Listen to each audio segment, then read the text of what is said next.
Alright, what is up everybody, and welcome to game number 1 between Dignitas and Millenium in the Team Arena Challenge. This is from the lower bracket round 1, and playing for Millenniums, we've got LR1. He will be the red Zerg down on the bottom left-hand corner of Tal'Darim altar, and his opponent will be dignitas.Bischu. Now, don't forget, Bischu was the only player to take a game from Slayers in the set of Dignitas versus Slayers, as he did defeat Crank in a PvP on this very map. If you remember, it was actually a crazy build, because he ended up going with intentionally a robo-based build on Tal'Darim altar in PvP and just did mass Zealot Immortal. And it actually not just held off a 4-gate, but also gave him the flexibility to move into nice late-game composition and outright overpower his opponent. It was actually a really fun game to cast. Yeah, he has a very unique take to Protoss versus Protoss, and he was able to defeat Crank in a very convincing fashion, I might add. This isn't exactly a PvP matchup, because we do have LaLush as a Zerg player, but, you know, LaLush has been around the scene for quite some time. I remember his name during the beta. I used to cast a couple of games of him, like, in the first couple of weeks of beta. Yeah. A very prominent French player. He's also a little bit known for his, well, you can say manners. He is, to put it lightly, a very outspoken player. Yes, that's always the politically correct way to say it. Yeah, so he is quite an outspoken player. His opponent, on the other hand, Bischu, is actually going to put down a Forge first up at the front wall. There's nothing too out of the ordinary there, as when that Forge comes up, the cannon should time nicely to hit just when these Zerglings pop out. Now, LaLush doesn't know where his opponent is quite yet, and look at this, actually, Bischu was sending out a second probe scout, so maybe he had the intention to cannon his opponent's natural, but I'm afraid he's not going to have as much of an opportunity, just because those Zerglings are going to be out pretty quick. Yeah, but at the very least, he's going to get a quick scout on the Zerg player, and he sees the natural hatchery going up right now. No Overlord there to really scout, but that's okay, because LaLush is about to have a couple of Zerglings pop out, so he doesn't have to worry too much about a cannon rush, as he gets his Overlord situated over the natural of Bischu, and Bischu did open up with the Forge Fast Expand. Yes, indeed, and LaLush knows exactly when that came up. Also knew that, excuse me, I apologize again, guys. I'm a little bit sick. You are a little bit under the weather here. Where's my medical mask? Oh, yes. No, I apologize. Cough drops. More cough drops, please. All the time. All of the cough drops. But anyway, so Bischu's going to have this up in plenty of time to deflect any sort of Zerglings moving out. Looks like this poor probe is running for his life. He'll get back home eventually, I assume. And we're going to move into a pretty standard macro game, as already LaLush is starting to move into taking out those destructible rocks over at the bottom left-hand corner. Yeah, it looks like we're going to have a macro game here. I mean, they're both setting up for so many expansions, getting all their economy going. We do have a little bit of scout probe on Zergling action here, as the Zergling's chasing away Bischu's probe. And it looks like for now just one gateway at the front door. We do have 2 assimilators thrown down, it looks like, for Bischu. So he will get that gas going, and no doubt going to get some of his tech out pretty soon here.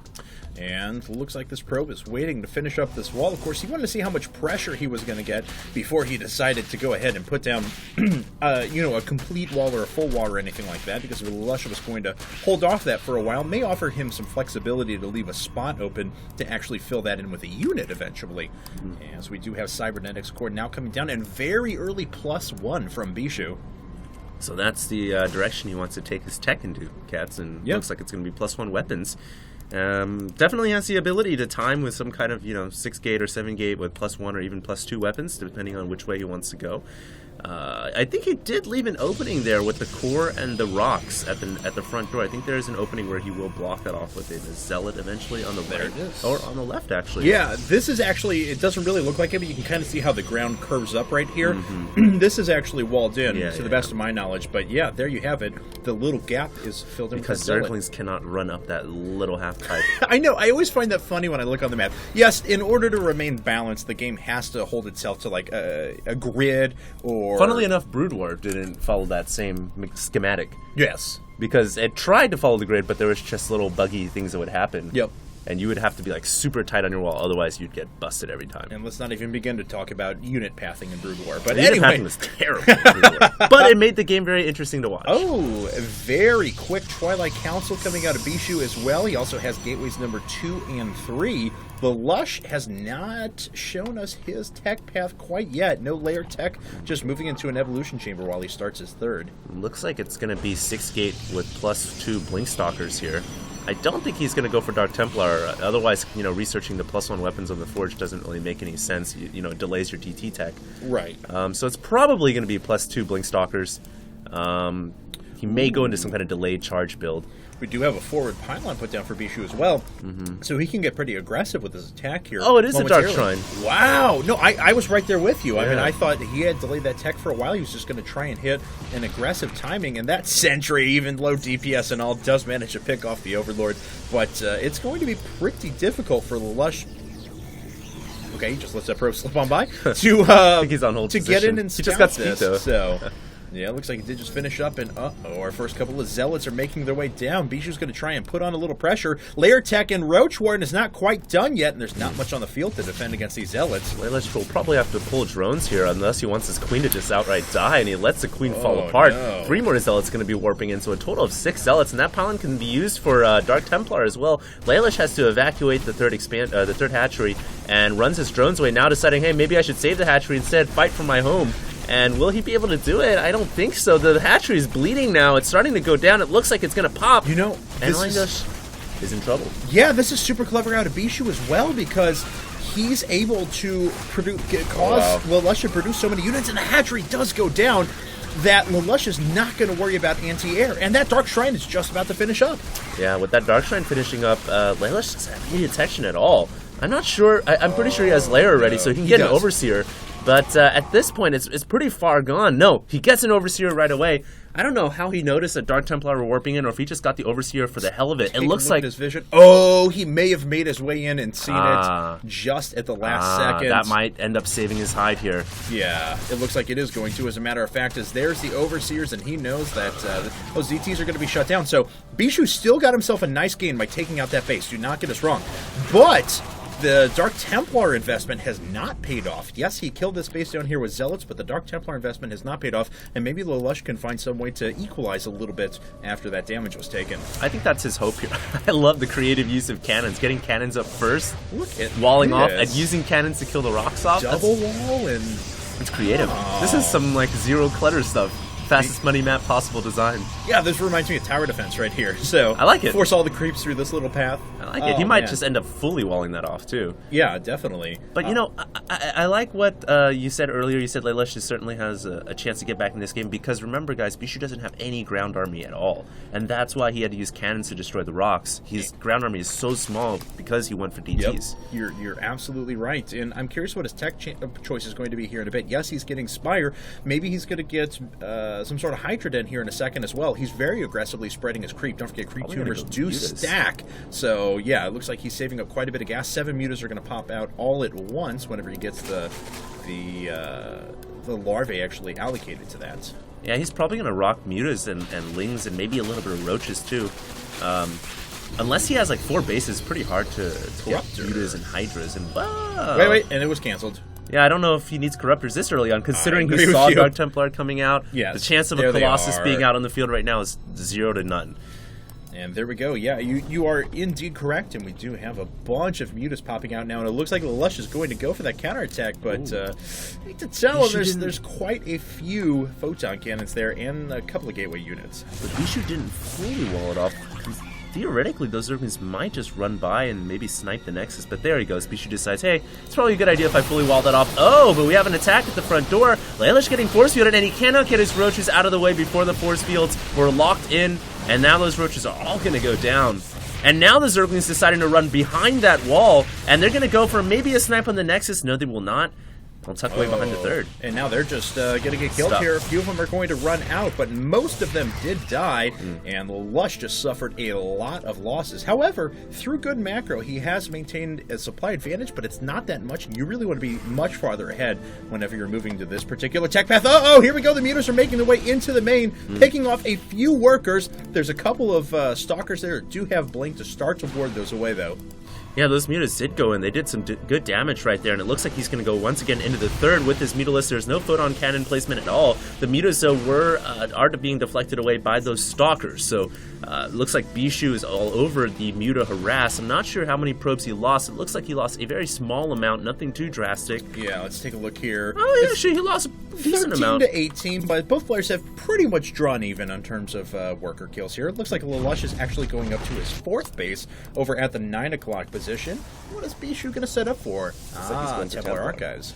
Yeah, I know. I think with these Mutas, he's actually kind of evened up the game a little bit, and he may even be able to get a little bit ahead here. He's killed off several sentries, despite Guardian Shield being so effective against the Glaive Worm. He kills off another Stalker, a couple of probes going down under the fire as well, and now the Speedling's trying to run in to pick off some probes, but the Stalkers are still there. They may get a probe or two here, yes, but that was a whole lot of Zerglings that were just killed. And not really much mining time denied. The real attack is here with these Mutalisks, but the Blink Stalkers make their way up. 3 Mutalisks immediately go down. We do have a couple of Photon Cannons being put at the back as well. You know, with Archons and Templars starting to hit the field here, mostly just Archons, which are vastly superior to Mutalisks, we might want to see LaLush start to switch back into a different type of tech at this point to combine with those Mutas. I'm not too sure if, Mutas are going to be that good against Blink Stalkers and Archons. Well, they're going to try to make their way in. Yeah, I don't think he's going to produce any more necessarily, although he does have +2 flyer techs that may be set up for his eventual switch to Hive Tech here in a bit. Nest. But, yeah, there you are, Baneling Nest. So we do have quite a few Mutas sitting back at home now. He's not really shown us what he wants to switch to. Baneling Nest and Hydra Den. All right. That's pretty... the Hydras kind of make sense, but Archons and Storm are decent against. Storm is great against them. Yes. Archons can be pretty devastating to Hydras Can too. be good. Yes, I mean if you're seeing all Zealot range. Stalker, yeah, Hydras are awesome, but we'll see if LaLush is able to pull off this unit comp here in a bit. He is still up by about 20 supply and producing a couple more Mutas along with a bunch of Zerglings, as I guess he's eventually going to make that switch with so much gas banked into a big Baneling bust. I feel like how he's making spine crawlers at the front of his natural, though, and anticipating the eventual attack from this huge ground army. Bischu's been doing a pretty good job, though, of just amassing a large Protoss ball now, and I would imagine once he times with +3 weapons, he's going to roll out. He is on 3 bases. His army's looking quite strong. +3 will be finishing within the minute, and it looks like he's just getting maybe a little bit impatient here. He's going to try to push out and kill some of the creep tumors as the Mutas, though, find a way into the back of the natural once again. Yeah, and it looks like another couple of Mutas are going to go down, but LaLush, he can take those losses for the economic damage he's doing. Now has killed 33 workers, 20 more since the last time we checked. And Bischu, though, has pretty good multitasking abilities, chasing off the Mutas with this pack of Blink Stalkers, and still moving out across the map to deny a few creep tumors with this Bioforce. But if he runs into the bulk of LaLush's forces along with these Spine Crawlers, it'll be very, very bad for him. It looks like Bischu doesn't have enough forces to deal with the Mutas. Now the Mutaflock is overwhelmed. Everything back at the 3rd, and more Stalkers continue to warp in to defend against this. Meanwhile, it looks like the Protoss Ball is going down to the bottom left-hand expansion, and LaLush will see how effective this Baneling strategy is going to be against Archon Stalker. Yeah, as those Archons are just going to devastate this base here in a second, but LaLush is doing the same thing now. The Muta numbers have gone down quite a bit. Looks like with a couple of Archons here, they'll start to go down a little bit more, but he's outright losing a base down here. It looks like he's going to sack the hatch for control over the main of the Protoss player, but he was warded away by a couple of Archons, so not really the most even of trades, and now it looks like Bischu is pulling back. Those Mutas are on the wrong flight path. Yeah, I thought he was trying to trap there, and it looks like he was, but LaLush realizes that, pulls his Mutas back away, and kills a few workers on his way out of the base. Wow, he's just sacking all of his Mutas here for as many probe kills as he possibly can get. It's not a bad strategy from LaLush, though, considering Mutas are not going to be that good in the big army battle. And because he's killed... Might as well trade for probes. I definitely agree with you. Because he's killed so much economy, look at this, a 50-worker deficit at the moment between our two players. So Bischu's economy is almost nil. Yeah, pretty interesting strat here. It looks like a crawler not really rooted down. It should probably get down on the ground.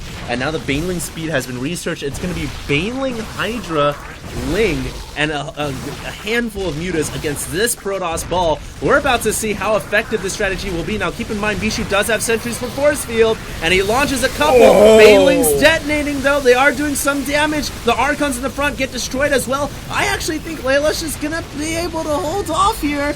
He has some more crawlers in the back, don't forget, guys, so he can definitely pull back into reinforcements. And don't forget, because of the economic disparity between our two players, LaLush can reinforce a little faster than his opponent, but I got to admit, Bischu's upgrades are very good. He has an extremely strong army at the moment, and his control with his Blink Stalkers has been very good as well, so looks like he is still continuing to do a lot of damage. He had supply blocked his opponent for quite a while, but that was, of course, until LaLush just lost a lot of units and was able to free up supply that way. Triple probes being produced at a time for Bischu. He's trying to catch back up.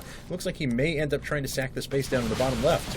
But looks like LaLush has other ideas in store for Bischu here, trying to intercept that Stalker force. But Bischu with superior Blink Stalker micro to control the middle of the field. Now it looks like he's going to go snipe Hydras. And Bischu, if he continues to get cost-effective like this, then it doesn't matter how far behind an economy is. He can actually win out the battle. Does LaLush have no larvae out? I guess that must be the case because he has so many resources banked right now and hasn't just been able to put it into any sort of units whatsoever. Oh, wow. Then he's just been missing his injects. In fact, does he have any queens anywhere? Yeah, there's one. Does have he has two of them out, but for 4 bases, certainly not sufficient. Now he's got one queen because he just lost one. So this hatchery is he probably just put it into 11 drones. I don't know why you would drone up right now. That's, you know, the default mindset when you're Zerg is, if I don't know what to build, I build drones. But in this situation, it's quite clear that you need to build attacking units. Yeah, certainly. I don't know why he would drone up here. No burrow was done either. Oh, that could have been actually a worker slaughter there a second ago. Oh, is he chasing units up here? This is cute. I don't agree with Bischu chasing down drones right now. He should be, you know, pushing in, making damage happen. I don't know why he's wandering around the map with stalkers. We do have 9 infestors coming out, and Pathogen Glands is already done, so they're going to have full energy, excuse me, enough for a fungal growth here in a bit. Bischu's economy is getting better. He's back up to 50 workers now. Okay. And he actually has produced quite a few units back at home. I'm not sure if Storm was researched yet or not. Got to take a look at it. It was researched. It was researched? Okay. Yeah. So, yeah, so he's going to have those prepared. Yeah, you can see that right there. Well, I guess Bischu's kind of hunting around the map right now because he assumed that LaLush was making a ton of attacking units and he didn't want to commit into a big Zerg army. So he's kind of going around, trying to probe up, trying to re-macro, and it's almost like we have a reset in this game where Bischu has gotten his money back up on point. He's mining off of one healthy base. LaLush is mining off of one semi-healthy base down the bottom left. So it's kind of a reset, but I think Bischu is growing at a much faster rate than LaLush is. I agree with you 100%. Yeah, I was about to say that after all of this and all the trading and everything that had happened, that Bischu is coming out pretty far ahead here, as he does still have that incredibly well-upgraded force, although LaLush will pull ahead here just by a bit if he gets Ground Carapace level 2 done. But it looks like we may have an engagement here. LaLush has a pretty scary force of infestors. He's going to have to get very, very effective with these infestors, but there are some Templar waiting for feedback or Storm. There's one feedback, there's 2 feedbacks. The Overseer getting shot down. Storm's going down on the main Zerg army as well. It looks like Bischu is just going to overwhelm this army, no problem, unless the Infested Terrans come through in the clutch. You are 100% right. He killed so many Hydralisks with those storms. That was actually insane. LaLush has just no energy left. Yeah, there's some Infested Terrans there, but don't forget, they're biological and they're dead after just a few seconds. Yeah. And the Archons coming biological through now. And they're dead. Well, I mean, Archons can basically just destroy them. Stefano has left the game. No confidence in his teammate right now. Sickened right now by LaLush. Yeah, and we actually have a few DTs warping in as well. No, those DTs can't be good news for the Zerg. Now, he is fighting with his drones. He may end up killing that Archon with the pure drone numbers. Oh, that was actually kind of cute. But there's still so many Blink Stalkers here. Yeah. These Infestors just do not have enough energy to do anything at the moment. Oh, it's so much wasted resources to just watch them die. Oh, that hurts a little bit. Blink Stalkers are so mobile, so agile. In the hands of a talented Protoss player, they can be one of the most annoying units to fight against. And you can see here LaLush getting a little frustrated with this Stalker, Blink Stalker Micro. And with +3 weapons, they do so much damage that really even Hydras, unless you have more Hydras than Stalkers, literally by a 1-to-1 ratio, you actually have problems here with Blink Stalkers. Alright, and those Blink Stalkers just continuing to do damage as the DTs have killed the base at the top left-hand corner. LaLush had to run away with his drones there, and this army is reinforcing very, very well for Bischu, as he does not really see a need to take a 4th base right now, as he has pinned his opponent down so far in this game. Yeah, well, he knows that the Zerg is only on one healthy mining base right now, semi-healthy. He brings in the Templars, Storm goes down, Hydras have to scurry away from the impending storms. And now it's just down to a few Hydras, a handful of drones, and 2 crawlers to hold off the Mega Stalker Ball. And it doesn't look like he's going to be able to do it. No, now twice the supply for Bischu, and it looks like he is going to take down LaLush here in game number 1. LaLush down to his last legs. He is going to lose that hatchery. Oh, and Investor just dies as soon as it pops out without doing anything there. Bischu going to make his way up to the top left-hand corner, but it doesn't matter. There it is. LaLush has left the game. Well, I can feel for him, certainly. It seems like he was quite frustrated that game. Yeah. I mean, he had the game in the bag, I felt like, at many points. He was up by 50 workers. Yeah, at that point when he did a considerable amount of damage with those mutas, even in the face of adversity with Blink Stalkers and Archons out there, thought he was just going to be able to macro his way out of it. I just don't agree with his check choice. Like, why go Banelings? He should have just went right into Hive and went Broodlords. Oh, Broodlord would have been Broodlords would have been perfect. I don't know why he was going Banelings. All right, well, there we go. So LaLush does fall in game number 1. Dignitas up 1-0 in this best of 9. 수상전